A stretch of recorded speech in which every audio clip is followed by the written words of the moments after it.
যদি আপনি অমুককে জামিন না দেন অথবা যদি আপনি আওয়ামী লীগকে নিষিদ্ধ করেন, আওয়ামী লীগকে নির্বাচনে অংশগ্রহণ করার বিষয়ে নিষেধাজ্ঞা দেন, তাহলে আপনার ছেলেকে তুলে নিয়ে যাব, আপনার মেয়েকে মেরে ফেলবো, আপনার গাড়িতে বোম মারবো, এই ধরনের কোনো হুমকি যদি ওয়ার্ড পর্যায়ের কোনো ছাত্রলীগ আওয়ামী লীগের নেতারাও এই উপদেষ্টাদেরকে দেয়, এইখানকার বেশিরভাগ উপদেষ্টারাই কাবু হয়ে যাবে। আমি নিজে যতদিন জেল কেটেছি, আমি নিজে যতদিন রিমান্ডে গিয়েছি, এইখানে অনেক উপদেষ্টা আছেন ততদিন আওয়ামী লীগের নাম ধরে শেখ হাসিনার নাম দিয়ে বক্তব্যটাও দেয় নাই। দেশে এরকম একটা পরিস্থিতিতে আওয়ামী লীগের big master mind Abdul Hamid উনি সেফ এক্সিট নিয়ে দেশ থেকে চলে যান। এরকম একটা মুহূর্তে বাংলাদেশের প্রত্যেকটা মানুষকে প্রশ্ন করতেছি, আপনারা কি ফিল করতেছেন যে এই ইন্টারিম গভর্নমেন্ট কি আপনাদের নিরাপত্তা দেওয়ার মতো সক্ষমতা রাখে? দেশের আইন শৃঙ্খলা পরিস্থিতি, দেশের যে ব্যবস্থাপনা, সেই ব্যবস্থাপনার উপরে এই ইন্টারিম গভর্নমেন্টের কি কোনো নিয়ন্ত্রণ আছে? কেবলমাত্র মুখে বুলি ছোড়া, বড় বড় লেকচার দেওয়া আর ভাষণ দেওয়া ছাড়া ওনাদের কি কোনো ক্ষমতা আছে আওয়ামী লীগকে নিষিদ্ধ করার? ওনাদের কি কোনো ক্ষমতা আছে আগামী নির্বাচনে আওয়ামী লীগকে নিষিদ্ধ করার? আপনারা কি মনে করেন? অনেক আগে থেকেই বলে আসছি যে এই যে ইন্টারিম গভর্নমেন্ট, এই ইন্টারিম গভর্নমেন্ট দিয়ে এই দেশ চলবে না, চালানো সম্ভব না। এখন এই দেশের মানুষের জানমাল নিরাপত্তাহীনতায়, বিপ্লবীদের জীবন নিরাপত্তাহীনতায়, আওয়ামী লীগ বাংলাদেশের জন্য ন্যাশনাল সিকিউরিটি থ্রেট। আমরা আইন উপদেষ্টা ডক্টর আসিফ নজরুল স্যারের বক্তব্য শুনলাম। উনি বললেন যে আওয়ামী লীগের যদি সেই রকম কোনো অন্যায় অপরাধ না থেকে থাকে, দীর্ঘ 16 বছর তারা নাকি অনেক কিছু অন্যায় অপরাধ করেছে, কিন্তু তাদের নাকি বিশাল ইতিহাস আছে।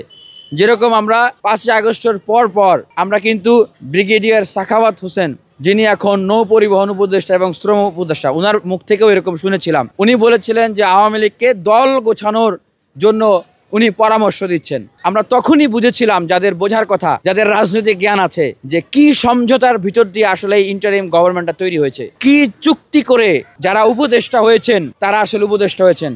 আপনারা জানেন যে যারা উপদেষ্টা হন তারা 2 রকমের শপথ করেন, একটা হলো পাবলিকলি শপথ করেন, আর একটা হলো সিক্রেট ওথ। আমরা জানি না আসলে তাদের কি সিক্রেট ওথ। এখন সমগ্র বাংলাদেশের মানুষ আসলে সন্দিহান, ওনাদের ভিতরের যে চুক্তিনামা ছিল উপদেষ্টা হওয়ার, সেটার আসলে আওয়ামী লীগকে নিষিদ্ধ না করা এবং আওয়ামী লীগকে আগামী নির্বাচনে অংশগ্রহণ করার ভিতর দিয়ে 1.5-2 বছর পরে আওয়ামী লীগকে ফিরিয়ে আনার যে প্রক্রিয়া, সেটা সেই চুক্তির ভিতরে ছিল কিনা। অন্যথায় তো কোনো উপদেষ্টার আওয়ামী লীগ নিষিদ্ধের বিষয়ে তো আপত্তি থাকার কথা না। দেশ জুড়ে তোলপাড়, ওয়ালটন ফ্রিজ কিনে আপনিও হয়ে যেতে পারেন মিলেনিয়ার। কিছুদিন আগে আমরা দেখলাম আসিফ নজরুল স্যার উনি বলেছেন যে আওয়ামী লীগের নিষিদ্ধের বিষয়ে ক্যাবিনেটে তুলেছেন। অনেক উপদেষ্টারা নাকি এই বিষয়ে নারাজ, কথা বলেন না। তাহলে কি তাদেরকে কোন শক্তি তাদেরকে আসলে আটকে রেখেছে? কোন চুক্তি তাদেরকে আসলে এই কথা বলতে দিচ্ছে না? দেখেন, এখন বাধ্য হয়ে একটা কথা বলতে হচ্ছে। বারবার আমরা এই কথাগুলো আমি ব্যক্তিগতভাবে শুরু থেকে বলে এসেছি যে এই ইন্টারিম গভর্নমেন্ট বাংলাদেশ পরিচালনা করতে পারবে না। কেন পারবে না? কারণ এই বিশাল রাষ্ট্রযন্ত্রের যে মেকানিজম, এগুলোকে 56টা মিনিস্ট্রি 21 জন মিলে নিয়ন্ত্রণ করা সম্ভব না। দ্বিতীয়ত, যারা উপদেষ্টা হয়েছেন তাদের বেশিরভাগই নাই এরকম কোনো প্রশাসনিক অভিজ্ঞতা, নাই কোনো রাজনৈতিক অভিজ্ঞতা। অনেকেই বিভিন্ন NGO মার্কা প্রতিষ্ঠান থেকে এসছেন, অনেকেই পরিবেশ, মানবাধিকার এই ধরনের প্রতিষ্ঠান থেকে এসছেন। রাজনীতিতে এত সহজ বিষয় নয়। আমি আমার ব্যক্তিগত জীবনের অভিজ্ঞতা থেকে বলি, আমি নিজে যতদিন জেল কেটেছি, আমি নিজে যতদিন রিমান্ডে গিয়েছি, এইখানে অনেক উপদেষ্টা আছেন ততদিন আওয়ামী লীগের নাম ধরে শেখ হাসিনার নাম ধরে বক্তব্যটাও দেয় নাই।